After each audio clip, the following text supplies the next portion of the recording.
এই তিনটি বস্তু থাকতে তার কিছুই হবার না। লজ্জা ঘৃণা ভয় থাকলে তার কিচ্ছু হবে না। হ্যাঁ, আর লজ্জার কথাও এত বড় লম্বা ফোঁটা দিয়া তুলসী মালা পড়িয়া ঘুরে বেড়া কঠিন আছে। এমনও মানুষ আছে এই তুলসী মালা পড়িয়া মালা তিলক পড়িয়া এই যে বাজারটাতে ঘুরে আসতে পারবে না, লজ্জায় মান সম্মানে পারবে না, এমনও মানুষ আছে। তাই শাস্ত্রে মহাজনেরা বলছে এই তুলসী মালা তিলকের কত ওজন জানে? বলছে 18 মণ ওজন। পারে না সবাই এত সহজে। হ্যাঁ, কিন্তু ভালো এই যে আপনারা সবাই এসেছেন, সবার কপালে তিলক পরিবেশন করাতে হয়। তিলক দেয় আপনাদের, কেন দেয় বলেন তো? তিলক দেওয়ার উদ্দেশ্য আছে।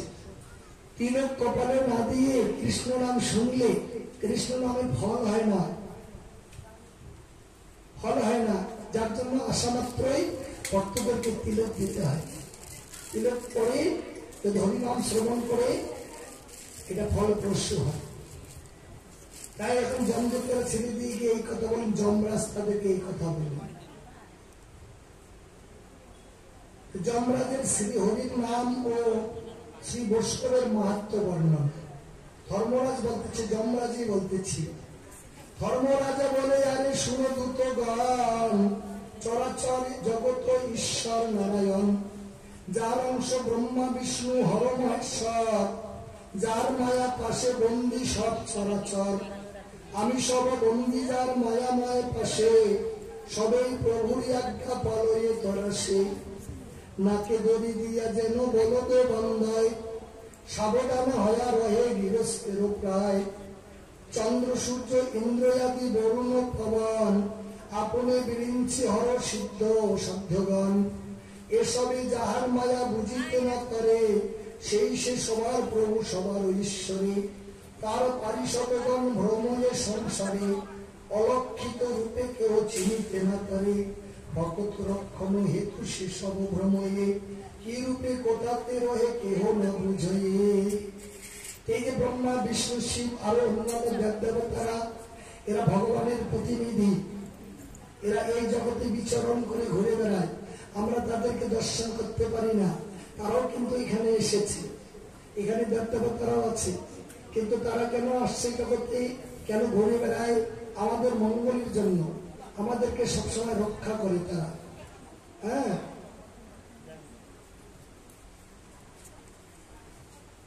তাই বললেন, দেখো বৎস হরির নাম কীর্তনে কি ফল, বৈকুণ্ঠ নগর যায় হয় জামিল। দেখো কৃষ্ণ নামের কি ফল, অজামিল হয়ে মরণ সময় তার পুত্রকে ডেকেছে নারায়ণ নারায়ণ বলে, যার জন্য সে আজকে বৈকুণ্ঠে চলে যাচ্ছে ভগবানের কাছে। জয় রাধা কৃষ্ণ।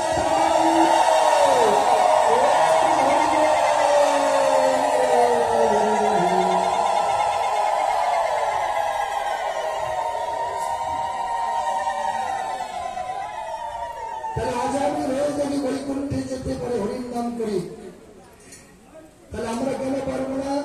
আমরা অবশ্যই পারবো। তার মধ্যে মহাপ্রভু তো প্রতিশ্রুতি দিয়েছে সবাইকে উদ্ধার করবে যদি আমরা হরির নাম করি।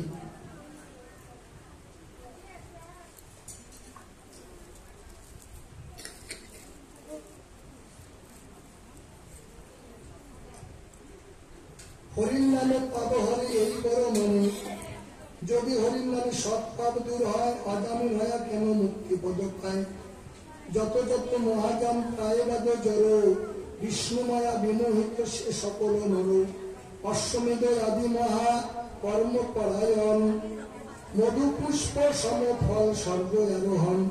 এই বাক্য বুঝিয়া যথেষ্ট বুঝজনে, সর্বভাবে ভক্তি করে নারায়ণে। তাহাতে আমার নাহি দণ্ডে অধিকার, যদ্যপি অশেষ পার দেখিয়ে তাহার। সর্বপাপ হরে তার হরি সংকীর্তনে, তুমি সব না যাই হো তার সংবিধানে। সর্বভূত হিতেরত হরি পরায়ণ, তাহার পবিত্র যশ গায়ে সুরগান। প্রভু জানে যাহ তোরা তার সন্নিধানে, নহে কাল ভয় তার জন দর্শনে। মুকুন্দ পদার বৃন্দ মকরন্দ রসে, শতক বিমুখ যারে দেখো বিশেষে। দেখো গিয়ে দেহ গিয়ে দেখো তার হৃদয় অনুবন্ধ, বৈষ্ণব জনের সঙ্গে মহিদার সঙ্গ। তা সবা আনিও তাকে নাহিক বিচার, করিও তাহারে তোরা দণ্ড করহার। বলল কি, কেউ যদি বৈষ্ণবের সঙ্গ না করে তাকেও নিয়ে যেতে বললো যমরাজ ধরে। বৈষ্ণবের সঙ্গ করলেই সে কোনোদিন নরকে যাবে না। দেখেন কত গুরুত্বপূর্ণ কথা। যার জিহ্বা হরির নাম কবু না উচ্চারে, যার শির কৃষ্ণ পদে প্রণাম না করে, যার জিহ্বা কৃষ্ণ পদ না করে স্মরণে, তা সবারে আমিও আমার বিদ্যমনে। নারায়ণ পুরুষ পুরাণ জগন্নাথ, একবার ক্ষম প্রভু মোর অপরাধ। সেবকের অপরাধী প্রভু দণ্ড পায়, কৃত্য অপরাধী প্রভু দণ্ডী এ যুজায়। নম নম নারায়ণ মোর নমস্কার, মোর অপরাধ প্রভু ক্ষম একবার। হরির নাম সংকীর্তন জগত মঙ্গল, মহাভয় বিনাশন মহাপহর। হরির নাম শ্রবণ কীর্তন গুণ গানে, শুভবাচা ভেদে যার মহিমা না জানে। এতেক বচন শুনি জমদূত গণে, নামের মহিমা শুনি ভয় পাইল মনে। আচুক বৈষ্ণব জানার যাইতে সন্নিধানে, বৈষ্ণবের নাম শুনি ভয়ে কম্প মনে। আছিলা অগস্ত মুনি মলয় পর্বতে, আপনে কহিলা তেও শুনো সুভাষতে। কহিল তোমারে শুনো রাজা পরীক্ষিত, হরি সংকীর্তন ফল জগতে গোপে। ভক্তিরস গুরু শ্ল গদাধর জানো, ভাগবতায় আচার্যের মধুর রস জানো। তা হরি নামের এতই গুণ যমরাজ পর্যন্ত বললেন।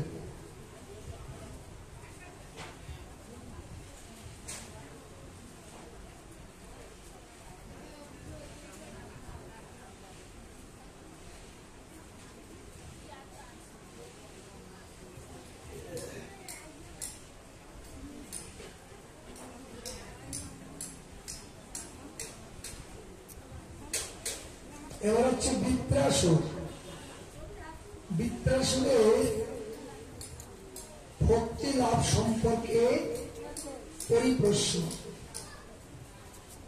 বৃত্রাসুর সে একজন অসুর হয়ে কিভাবে কৃষ্ণ ভক্তি লাভ করলেন।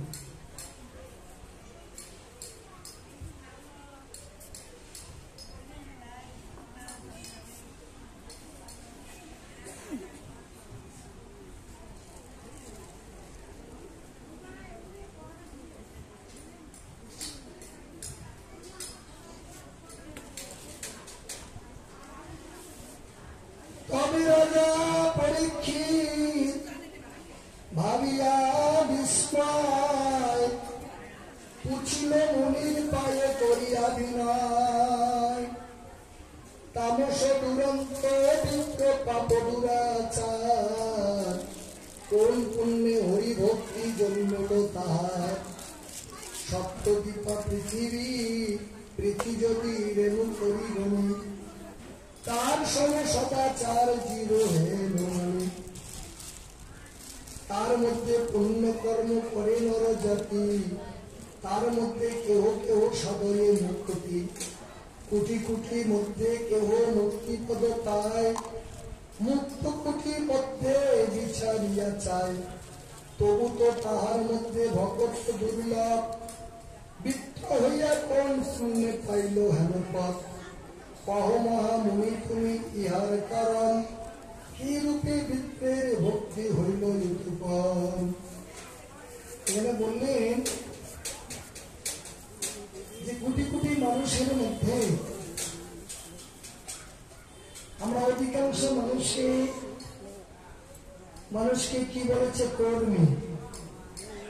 মানে আমরা অধিকাংশ মানুষের প্রাথমিক স্তরে আছি, তাদেরকে কর্মী বলা হয়। মানে আমাদের কামনা বাসনায় পরিপূর্ণ হৃদয়, তাই কর্মী বলা হয়। তাই বলে কোটি কর্মনিষ্ঠ মধ্যে একজন জ্ঞানী শ্রেষ্ঠ, আর একজন কোটি জ্ঞানীর মধ্যে একজন দুর্লভ কৃষ্ণ ভক্ত। কোটি কর্মনিষ্ঠ মধ্যে একজন মুক্ত, কোটি মুক্ত মধ্যে একজন দুর্লভ কৃষ্ণ ভক্ত। কৃষ্ণ ভক্ত খুবই দুর্লভ। তার মধ্যে বললেন যে বিদ্যাসুর সে কিভাবে ভক্তি লাভ করল, হ্যাঁ, কিভাবে এই পথ সে প্রাপ্ত হল। তাই চিত্রকেতু রাজের নিকট শ্রী অঙ্গিরা মুনি, চিত্রকেতু নামে রাজা ছিলেন আগে, ওনার পাশে গিয়েছিলেন অঙ্গিরা মুনি। তাই সুকুমারে শুনে রাজা কহিব তোমারে, চিত্রকেতু নামে রাজা বিদিত সংসারে, সুরসেন দেশে সার্বভৌম নরপতি, আছিল তাহার 10 সহস্র যুবতী। সার্বভৌম নরপতি ছিলেন, তাই ওনার 10 সহস্র যুবতী ছিল, 10,000। 10,000 সম্পদ সে হেন নারীগণে, কোথাও পীড়িতি তার নহে পুত্র বিনে, আছিল অঙ্গিরা মুনি ব্রহ্মার নন্দন, দৈব যোগী তার স্থানে করিল আগমন।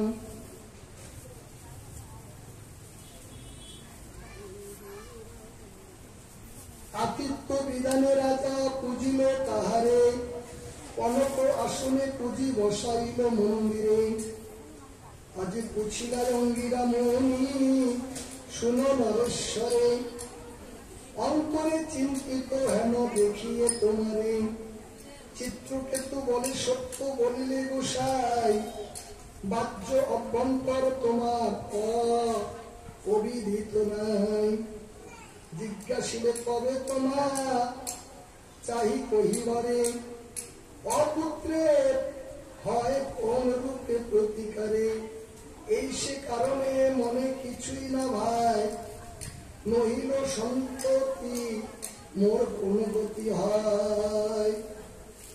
এই রাজার দ্বারে গিয়েছিলেন অঙ্গিরা ঋষি। অঙ্গিরা ঋষি যখন গিয়েছিলেন, অঙ্গিরা ঋষি গিয়ে রাজার দেখছে মলিন বদন, মনে হয় অন্তরে তার বিষাদ, সে চিন্তাগ্রস্ত, তার জন্য কি একটা চিন্তায় ব্যতিব্যস্ত, সে তার বদন মলিন বদন। তাই অঙ্গিরা ঋষি জিজ্ঞাসা করলেন রাজা মশাইকে যে তোমার কি হয়েছে, কেন তোমার মলিন বদন দেখছি? তখন রাজা বললেন যে আমার মনের মধ্যে এত বড় দুঃখ যে আমার একটু বিশাল ঐশ্বর্য, রাজ ঐশ্বর্য, কিন্তু আমি পুত্রহীন, আমার পুত্র নেই। এটার কি প্রতিকার আছে? তা আপনি তো মনে ঋষিবর্তে কৃপা করে আমায় একটি উপদেশ করুন। তাই রাজার বচন শুনে মুনি কৃপা করল, যজ্ঞ করি চরুস্থলী রাজাকে সপিল, প্রধান মোহিত সীতার নামে কৃতদূতি, যজ্ঞ চরু তাহার খাওয়ায় নরপতি। এই কথা যখন বলেছিলেন রাজা, তখন এই ঋষি কি করলেন, একটি যজ্ঞ করল। যজ্ঞ করার পরে সেই যজ্ঞের চরু ভাগ তার হাতে দিলেন, তার সহধর্মিনীকে সেবা করার জন্য।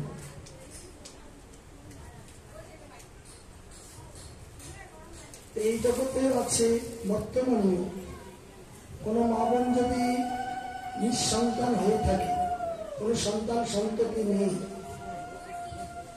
তাকে নিয়ম পালন করতে হয়। ভাগবতে বলছে খুব নিয়ম নিষ্ঠ করে চলতে হয়, একাদশী ব্রত পালন করতে হয়, প্রত্যেকটি একাদশী। আর কি করতে হবে, বাড়িতে বিষ্ণু যজ্ঞ করাতে হবে।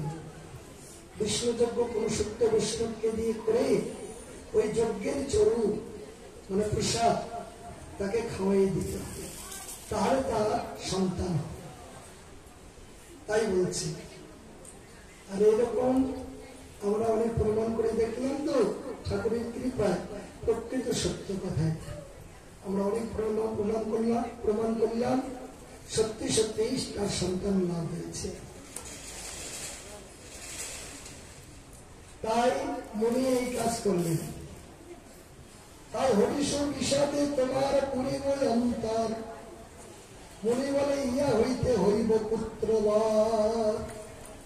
এ বলো বলিয়া মনি গেলা নিজ স্থান, আনন্দে রহিল তবে মিলিপতি প্রধান। এই কথা শুনে রাজা এবার ওনার মনে আনন্দ, মানে চিন্তাটা যেন দূর হয়ে গেল।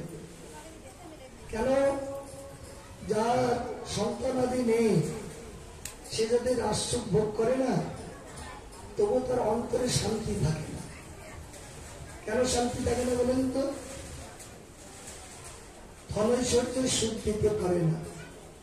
ওই যখনই একটা মানুষের সন্তান দেখবেন, ওই দেখা মাত্রই তার ওই কথাটা মনে পড়বে, হারি ঠাকুর যদি আমাকে এরকম একটা সন্তান দিত, কতজন শান্তি পাইতাম। হ্যাঁ, আর এই যন্ত্রণাটা সে সারা জীবন ওরাই ভোগ করবে। মানুষের সন্তান দেখলেই তার মনে পড়ে। হ্যাঁ, এই জন্য তাই রাজা বলছে তার অন্তরে শান্তি নেই।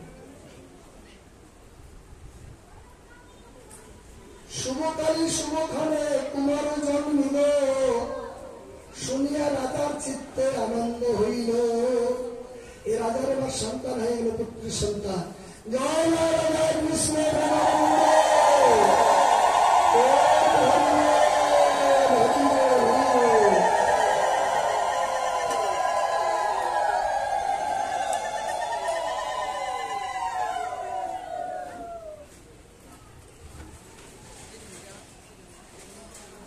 তাই শুভকালী শুভক্ষণে কুমার জন্মিল, শুনিয়া রাজার চিত্তে আনন্দ হইল। গজদান রথদান পৃথিবী কাঞ্চন, পুত্রের উৎসবে রাজা দিল মহাদান। ঘরে ঘরে পুরে পুরে আনন্দ মঙ্গল, নৃত্য গীত আনন্দে পুরিল ক্ষিতিকাল। তবে রাজকুমার বারোয়ে দিনে দিনে, পুত্র স্নেহে চিত্রকেতু অন্য নেই জানে। তখন এই পুত্রের উদ্দেশ্যে কত যে দান ধ্যান করলেন, আর দিনাদিন পুত্র বাড়তে থাকলেন, বড় হতে লাগলেন, আর রাজার প্রাণে দিনাদিন আনন্দ বাড়তে লাগলেন। চাইতে চিত্রকেতু পুত্র পরম বৃত্তান্ত। এবার পুত্রের বৃত্তান্ত। আজি পুত্র সারি তার চিত্তে অন্য নাই ভাই, অধনের ধন যেন হারাইলে পায়। মানে পুত্রকে পেয়ে এমন হয়েছে রাজা, মানে কিছু যদি হারিয়ে যায়, হারিয়ে গেলে চিন্তা হয়, তারপরে যদি আবার পেয়ে যায় হারানো বস্তুটা, তখন চিন্তাটা দূর হয়ে যায়। তার প্রাণটা এরকম হয়ে গেছে, এতদিন ছিল না, এখন হয়েছে, এখন তার কত আনন্দ। তাই পুত্রের মাতারে করে প্রেম অতিশয়, আননারী গণে তার টুটিল হৃদয়।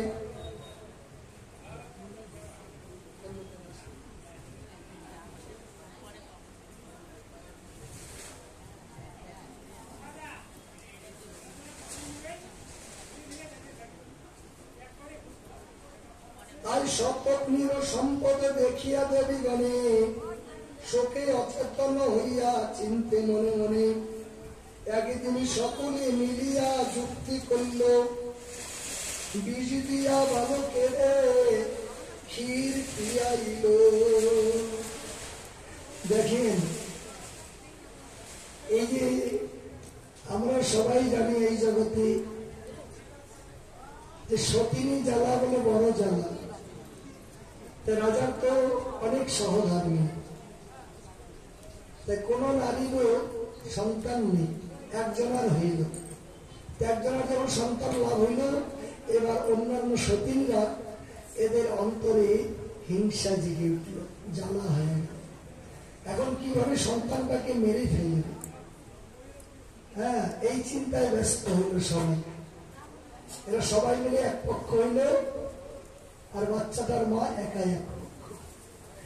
এর মধ্যে কি করলে, তারা গোপন করে ওই বাচ্চাটার খাদ্যের মধ্যে বিষ মিশিয়ে দিলেন। দেখেন, হ্যাঁ, মানুষের ব্যবহার এরকম।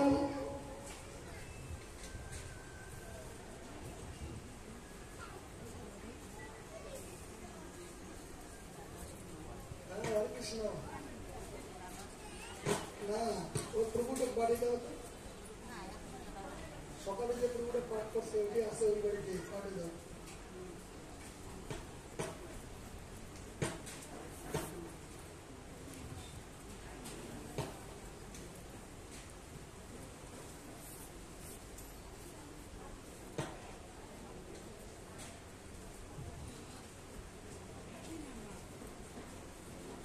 একদিন সকলে মিলিয়া যুক্তি করল, বিষ দিয়া বালকের ক্ষীর পিয়াইল। বিষ দিয়ে বাচ্চাটাকে ক্ষীর খাওয়াইল। শয়নে শোয়াইল শিশু থুইয়া রাজঘরে, মাই আজ্ঞা দিল ধাই পুত্র আনিবারে। ধাই মাই কোলে করি পুত্রে ডাক দিল, হা শব্দ করি মাতা ভূমিতে পড়িল। তখন যে ধাইমা আগে দিনে বলতো, সেই ধাইমাকে পাঠিয়ে দিল সন্তানটাকে আনার জন্য। ঘরে শোয়াই রাখছে, বিষ খাওয়ার পরে ঘরে শোয়াই রাখছে। আর ওই বাচ্চাটাকে আনতে গিয়ে এই দৃশ্য দেখলো। বিষ খেলে কি মানুষ বাঁচে? বাঁচে না। এই দৃশ্য দেখে ও চিৎকার শুরু করল। রাজ দম্পতির পুত্র শোক, শিরে কর হানিয়া কান্দে উচ্চ শতে।